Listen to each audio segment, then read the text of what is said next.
Whether you'll be using acrylic paints or acrylic mediums, you're going to need to use some sort of tool to put that paint or medium onto your substrate. That substrate might be canvas, it might be paper, it might be something else, depending on what you're going to be crafting. So you might use some type of brush or sponge or knife.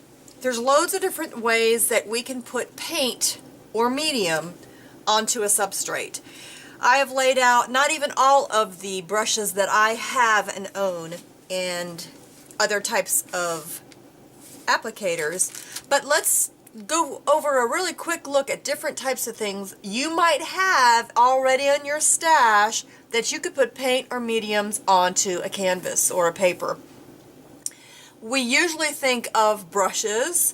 I have purchased some actually expensive, in my mind, expensive brushes that were 50% off. I was so excited about that. So we're going to have a little lesson on types of brushes. There's lots of different shapes and sizes, and if you've ever gone into an art store, even your regular Joann's or Michael's, and looked at their brushes, they have watercolor, acrylic, and oil brushes, and they've got shapes and sizes, and what do we do with all this stuff? Well, once you know shapes and sizes, what each one is for, you will learn which ones you'll need for what type of effect. They're all different tools for specific effects, and once you know and understand what they're for, then you can actually choose the correct brush that you need and not waste time and money on other things that you may not need. But in case you have as many brushes in your stash like I do, you'll also be able to find out what types of effects some of these can do. You might even have a brush for house paint like I do. Well, that's maybe technically for latex paint, but you know what? I can use this for my acrylic painting, for mixed medium, for all sorts of stuff. So let's take a look at some of this and let's see what each of these are. So typically we think of paint brushes when we think of paint, and we'll go over specifically what these are for, but there are also brayers. You might have a brayer that is glass or plastic. I have some rubber brayers and then also a foam brayer. You might have some larger brushes.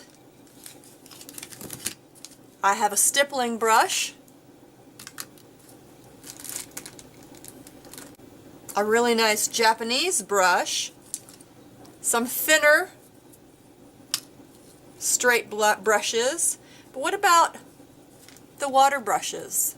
These are some cheaper versions of a water brush that you actually just fill water into the main compartment.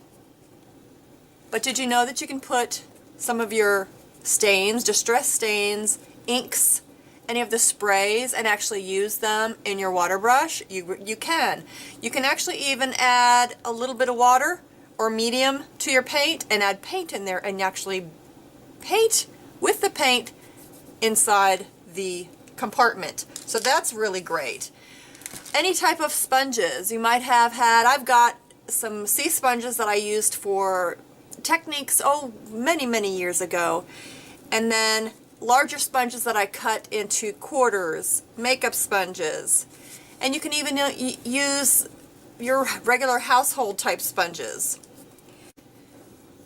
If you have some brushes that have some short, stubbly bristles, these are normally for stencils, but you can use those for acrylic paints. Oftentimes, different types of mediums give you brushes in a package. These brushes were from Faber-Castell Gelatos. They were in specific gelato packages, so I have 3 of these. Foam brushes are always great to have. You can also apply paint with a credit card, a piece of cardboard, an old hotel key, and make some marks in your paint. And it's actually really great to use as, if you don't have a palette knife, which I have some right here, some different palette knives. You might have some in plastic or metal. And if you don't have that, just go through your picnic supplies and you might just have a plastic knife that you could use. Good for spreading and for adding some very textured mediums to your substrate. And then save some old toothbrushes, because with a flick of your finger you can add lots of really nice paint speckles to your project.